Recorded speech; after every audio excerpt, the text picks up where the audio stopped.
Reverend Father Lucas Sinok, ang libatidor. Uy.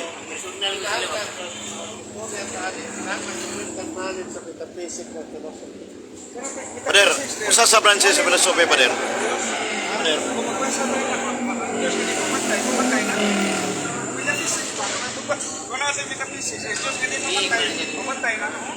Pader, kining usa sa branches sa Pilosope ang saya sa bagbeing ontology. Ang usa sa magamit na ang material being o immaterial being. Si Kristo, ano naman ito yung material being? Subject to dito ang iyang pagkatao. So, ang iyang pagka-Diyos, immaterial being, not subject to it. Sakto na pa din. Ha? Sakto na. Sa ito pa, wala kay supa ka ang Diyos, wala kay kamatayon. Okay din ba din? Mag-is ko ito nga, ang Diyos, kanuna yung buhay, Roma 9:23. Pero Father, believe ko Father. Huwag na yung spiritual director mo. Nakakuan. Pero ang sugyot ni Father, may tungkol sa isyu niya sa Palma. Yang ini tahun kemudian seberandi sampai segiatan. Ang punto mission mo padayon. Lahi kita ko kay gaday doktrin mo. Sa to ba yan? Compulsory na Padre ni padawat ng gaday doktrin. Ako niya ko pagkatana. Compulsory gina sa simbahan. CBCB niya. Dili man ang magisterium ang CBCB Padre kay magisterium naman ang Pope all bishops. Di mo kalibitan. Di ba? Ako lang itandi. Namas katikisin mo na Catholic Church pa rin.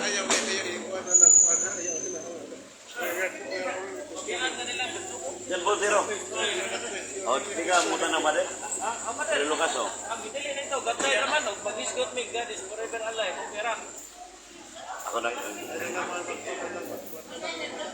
O yun mga Father, dili mamatay. O yun sinako sa kong pagkatanan. Sa ato pa.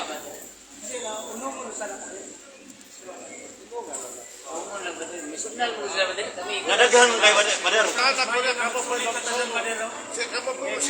Kami, Pader, berarti debate naman. Okay. Sila po, rabi po kayo. Ha?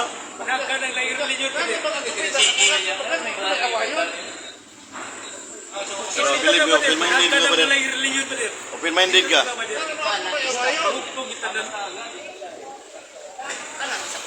Okay, so sa to pa, kung nili, matod pa na Pader nga, compulsory ang gaday doctrine.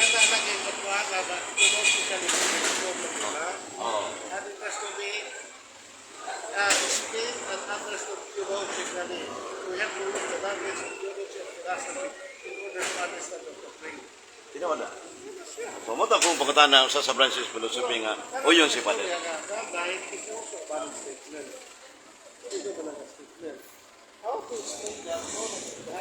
Hindi mo na yun. Wala. Ikaw pa.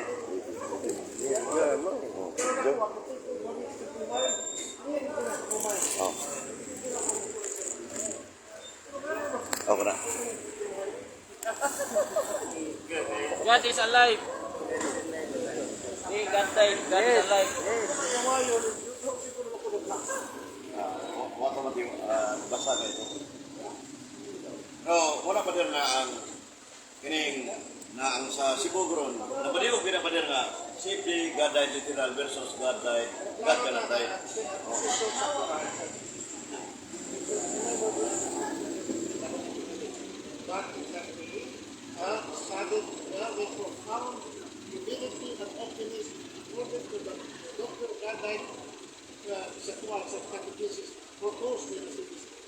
Kanya, ang i-promulgate sa magisterium pa rin ang katekismo ng Catholic Church.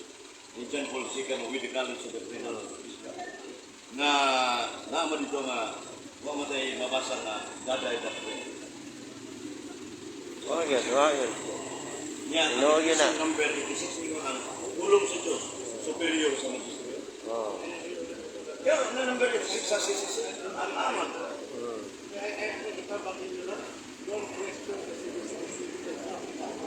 Hindi, maminsyon pa din naman si CCC. Pwede maminsyon sa katekismo.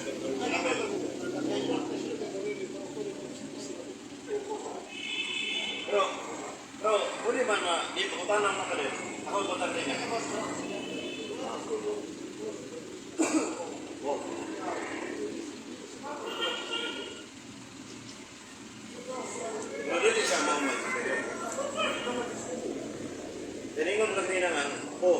Papa, wala.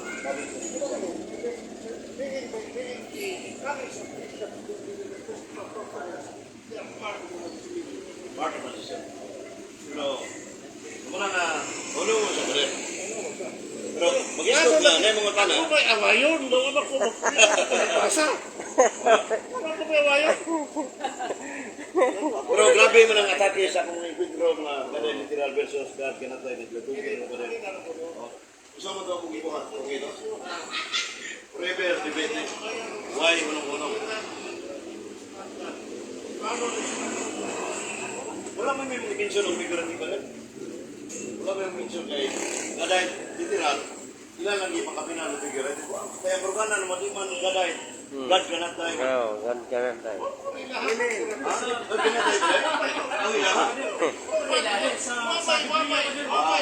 No person is right line naman yung naanday sa bata eska. Sa Biblia ka din ba?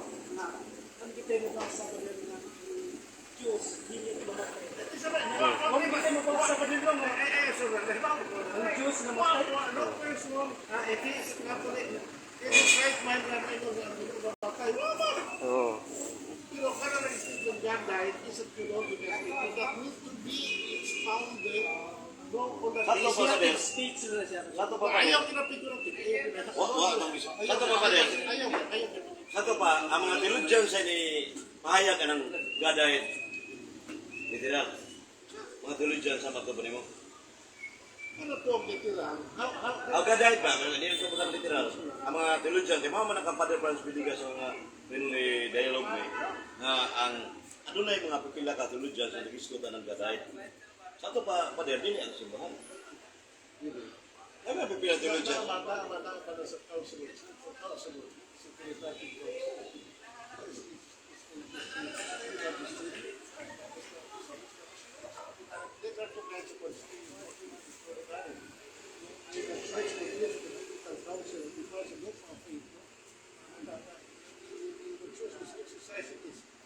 Anong council of God pa rin? Kung itandin mo sa katikisip mo Catholic Church, kaya ganing ako lang ko, parar. Pare ko parar. Ang katikisip mo Catholic Church pa rin, i-promulgate ni John Paul II, October 11, 1994. Bukas ka ini. Conflict between the councils of the church. Anong wag nag-mention sa katikisip ko ng Catholic Church? Ang katikisip council of God. Itong the strictest of God, wag may mention. The Second Vatican Council, it's not a dogmatic council, it's just a council. The council, the Second Vatican Council, did not ratify the dogma. O ba? Ano din Holy Trinity, dogmatic man na naman sa katikisip ng Catholic Church. Sa nagtuto sa nagtugma ang katikisip ng Catholic Church. The pueblo of dogma, Oh. kung mag-define Yes, may Biblia ka din ba? Ang pagka-Diyos ni Jesus Cristo, may namatay. Pero ang pagka-Diyos sa Amahan, huwag mamatay. Pero sa San Juan 10:30, si Cristo ang Amahan, usarap. Sa ato pa rin. Kaya na naman rin. Namatay sila yan. Namatay sa lagi mamatay pamamahay. lagi Diyos as God, kisabay. Isa kinsa Namatay mamatay. din mamatay. Ini pa rin, nakasabot ko sa Kasama sila, di ba? site nila ni Ramon, anak, uban pa, na ang sika na Ben Person. Siya pader nga, mamay ka ng kuwan tao nga shooting na namatay ang Diyos. Sa ano pa yung malumanang pader, God died as man.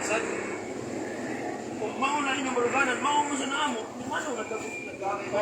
Sa mga Pilipinas, si Cristo, wala tayo sa iya rin mga tao, di ba? Oo. Pariharap niya ng kabuganan.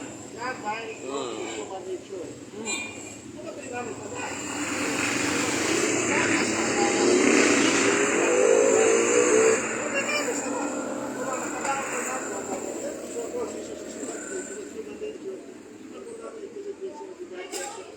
Ini padero. Ang proper subject sa site sa kada literal, ang sika na Ben Person, may proper subject. Pero ang with the divine nature, na naman na dan, the divine nature with the sika na Ben Person with the divine nature from all eternity. Yan ada ang sika na Ben Person with the divine nature. Sawa pa siya magpagkatao padero. Pagkabos usong panahon, John 1:14. Paminaw. The second divine person with the divine nature from all eternity. Sa noon, the city, Oh, in the fullness of time, he assumed in human nature in order to die. John 1:14. Ya, diha nagaligas ang mga simple, ano man, paglansa ng Kristo sa cross, lansa na may physical body. Karon, being God joined His humanity, but did not deserve the damage. Nagpabiling niya pang ipos sa pero, niya karon ang birada suban, ang subject matter, ultimate subject, divine person man. O man na. The subject of the act. O, muli. Pero, why mabasa nga, divine person died literal? Wagos basa oh. Dili lagi. No. Kada po literal, it has to be expounded that he Bisag wala pa literal pader, divine person died, huwag kita makita sa libro sa Simbahan Katoliko Romana. Ha? Na? Divine person died? wala ko ga the strictest sense. God died. Wala yung makita. Pader, word for word. Wala. Excuse Sige. lang. O, sige. Sa katong naay mo makanganay mabasa na God died. Divine person. Ang divine person lagi, divine person namatay.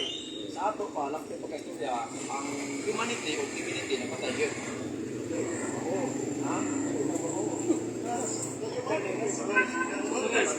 Lagi mo naman sa nakumuha.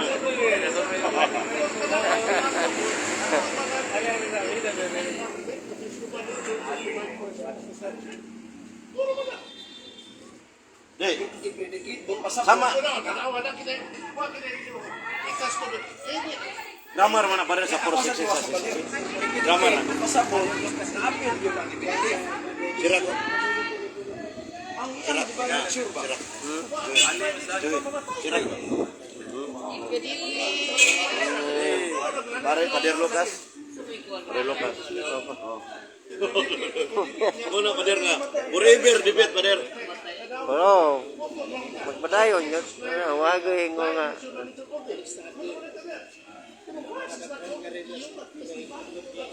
his action, all his action proper to his human nature should always be predicated to his divine person as Ano the ba rin? subject of the act. Ano? Period. Divine person, Diyos sa Pader, dili.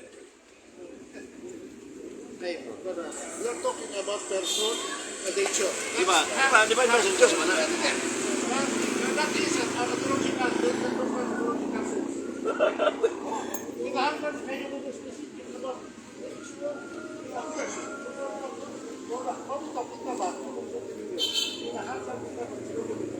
Oh, lagi pero yun magkakarina ka. Ang atong Ayaw lagi. Ito kami nga sa term na kinahanglan ng ismaudan mo.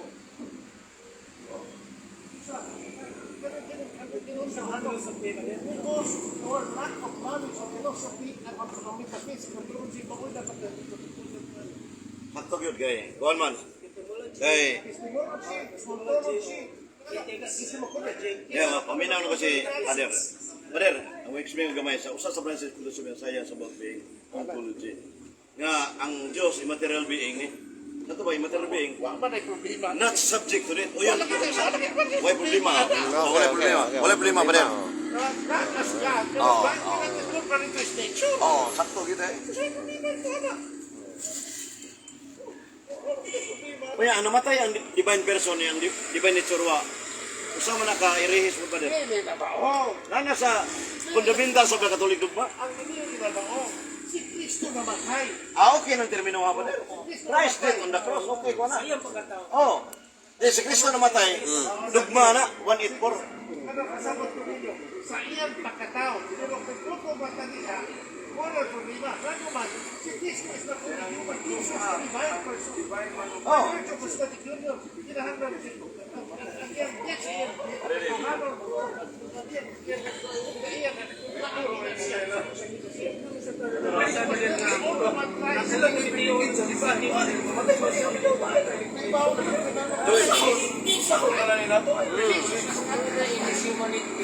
That's why he has the Laro na kayo, Padero.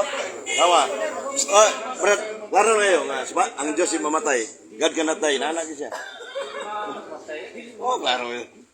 Mamatay. Ang Diyos mamatay. Wagi tayo mabasa. Pareha ko lang ito. Inaklan pa rin siya. Pero na tayo mabasa na ang Diyos. Ang God as God. O yun ang isang God ka natay. Klaro kayo, no? Korte klaro God ha. ka natay. Uyos, Pader. Kaya Pero divine kung- person died literal. Oh. Di mabasa sa Oh. libros Katoliko. Oh, wala basa. Kayo. Kaya nag-ulis na sige Pader. Ito ni Pader kay gabi na. Salamat ni Pader ya. Magbisita para Rever Pader Lucas Sidop. Katolik Pathfinder nga siya nga pare. Oh, ato ni amigo. Ano lagi joke ako ba yan? Sila yung pangutan na Pader. Nakasulong ko si Pader, siya pinupag sa mga kwan. Ah, nakasal. Oh, bira.